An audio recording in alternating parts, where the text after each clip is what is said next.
noise of the rushing world, a gentle voice, a story unfurled, wisdom from a distant shore, opening a brand new door.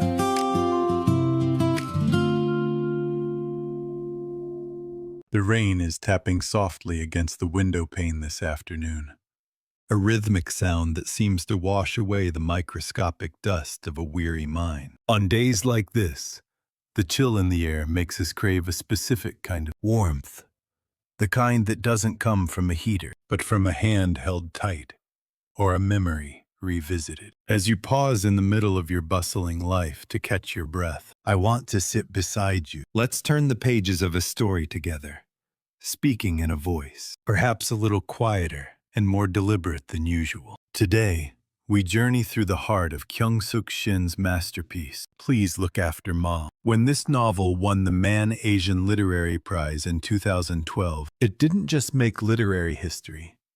It voiced a universal ache that transcends borders. Shin uses a prose so delicate it feels like lace, yet so strong. It pulls at the very foundations of who we think we are. What makes this book hauntingly unique is its use of the second-person perspective. When the narrator says you, it isn't just a character on a page. It is a mirror held up to your own face. It is a story that begins only after a tragedy, the disappearance of a mother, and evolves into a profound confession of the things we failed to see. While a cloud-based AI can process the plot points of this book in a millisecond, it cannot feel the weight of the silence between the lines. It can define motherhood as a biological or social role, but it cannot understand the crushing regret of a daughter, realizing her mother was once a girl with dreams of her own. We are here to look past the data and into the soul of a woman, hidden behind the title of Mom. Chapter 1. Nobody knows. It has been 1 week since Mom went missing. The setting is the sprawling, indifferent chaos of Seoul Station. In the blur of the crowd, she let go of Father's hand and simply vanished. This is where the story begins, not with a presence, but with a void. We see this through your eyes, Chihon, the eldest daughter. You are a writer, someone who makes a living by understanding the human heart.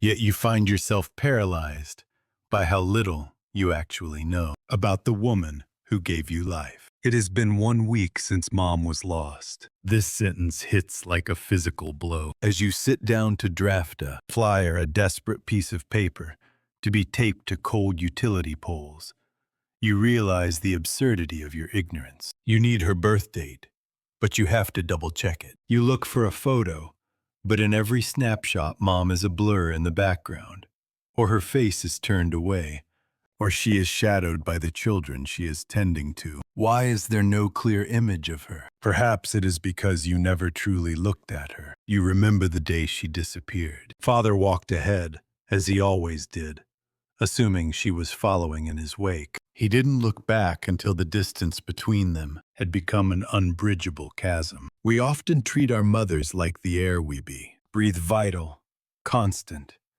and therefore invisible. You assumed Mom was born Mom. You forgot that before she was your cook, your laundress, and your silent supporter, she was a person named Park So-nyo. In your memories, she is always in the kitchen. The smell of fermenting soybean paste and scorched rice is the scent of her existence. You took it for granted that her joy was derived solely from your fullness. But in the silence of her empty house, you find the fragments of her secret pain. Mom couldn't read. You knew this, of course, but you treated it as a minor inconvenience, a quirk of her generation. You never stopped to consider the quiet terror of living in a world of signs you cannot decipher. You never thought about how she used to stroke your manuscripts with her calloused fingers, wondering what kind of worlds you were building with the words she couldn't own. I find myself thinking, as I read your story, how often we use love as an excuse for negligence. We think because we love someone, we know them. But love without curiosity is just a form of consumption. You realize now that you never once viewed her as a woman with a private life, a woman who might have been lonely, even in a crowded house. The realization that you were a stranger to her heart is a suffocating weight. How many of us can truly say we know the color of our mother's secret sorrows? Chapter 2. I'm sorry, Hyung-chol. The perspective shifts now to Hyung-chol, the eldest son. In the traditional hierarchy of the family, you were her pride, her North Star. To Mom, your success wasn't just your own. It was the justification for every bowl of rice. She skipped so you could eat. You moved to the city, found a job, and became the successful son. But that success became a wall between you. I'm sorry, Hyung-chol. This is the phrase Mom whispered in her heart 1,000 times. It is a devastating irony. She apologized for not being enough, while you, the son, took everything she had. You remember the heavy bundles she would carry every time she visited Seoul. Jars of perilla oil, dried greens, containers of the side dishes you liked. She would navigate the grueling labyrinth of the subway system, her knees bone dry and aching, just to put a taste of home in your refrigerator. You saw the bundles, but did you see the trembling of her hands? She wanted you to be a prosecutor, a man of power and standing. You became a manager at a construction company instead. You felt the weight of her disappointment, but she never voiced it. Instead, she would press her hand against yours and tell you how hard you were working. It is only after she is gone that you discover the truth. She hid to spare you the agonizing headaches that made her vision go dark. The breast cancer she treated with folk remedies, because she didn't want to be a financial burden to her children. Unlike a machine that calculates the cost of medical care, we feel the cost of this silence. It is the cost of a love that is too sacrificial. You realized that while you were waiting for the right time to be a good son after the next promotion, after the kids were older, Mom was running out of time. Her life was a long wait in a train station, waiting for a son who was always too busy to truly arrive. You replay the moment she was lost. Father was walking too fast, his habit of decades. Mom's blue sandals were worn thin. One fell off in the crowd, and she didn't even have the strength to pick it up. She stood there, 1 foot bare on the cold concrete of Seoul Station. As the world moved past her, you realized that your mother was disappearing long before she got lost at the station. She was fading away in the margins of your life, piece by piece, until there was nothing left but a memory in a blue sandal. Chapter 3. I'm home. Now we hear from Father. For him, Mom was a constant, like the floor beneath his feet. He never thought to thank the floor for holding him up. He lived his life with a certain casual cruelty, walking steps ahead of her, indulging in his own whims, and returning home to a meal that he expected to be waiting. I'm home. He says it to an empty house, and for the first time in 50 years, there is no response. The silence is deafening. In the aftermath of her disappearance, Father begins to see the woman he lived with, but never truly met. He finds her hidden acts of charity, how she saved pennies from the grocery money to help the local orphanage, how she bore the shame of his past infidelities with a dignity he didn't deserve. He remembers the one time she said, "I feel like this house is a prison." He had laughed it off. He couldn't imagine why a woman who had a roof over her head and children in the city would feel trapped. He didn't realize that she was starving for a word of recognition, for a husband who would look at her, not as a servant, but as a companion. It is a human tragedy to value things only in their absence. While an AI can model the statistical probability of a spouse's contribution to a household, it cannot grasp the soul-crushing regret of looking at a pair of worn-out slippers and realizing they belong to a person you broke. Father opens her closet and sees her few clothes humble, faded, and smelling of the herbs she used to dry. He cries because he finally sees the scale of her sacrifice. She gave up her entire identity so that he could have a home. He realizes that the mom he knew was a mask she wore to survive him. He goes back to the station, searching the faces of the homeless and the wanderers, hoping to find her. But he is searching for a woman who no longer exists. He is looking for the mom who served him, while the woman Park Sonyo has already drifted away into the ether of his neglect. Chapter 4. Another woman. Finally, we hear her voice. Park Sonyo.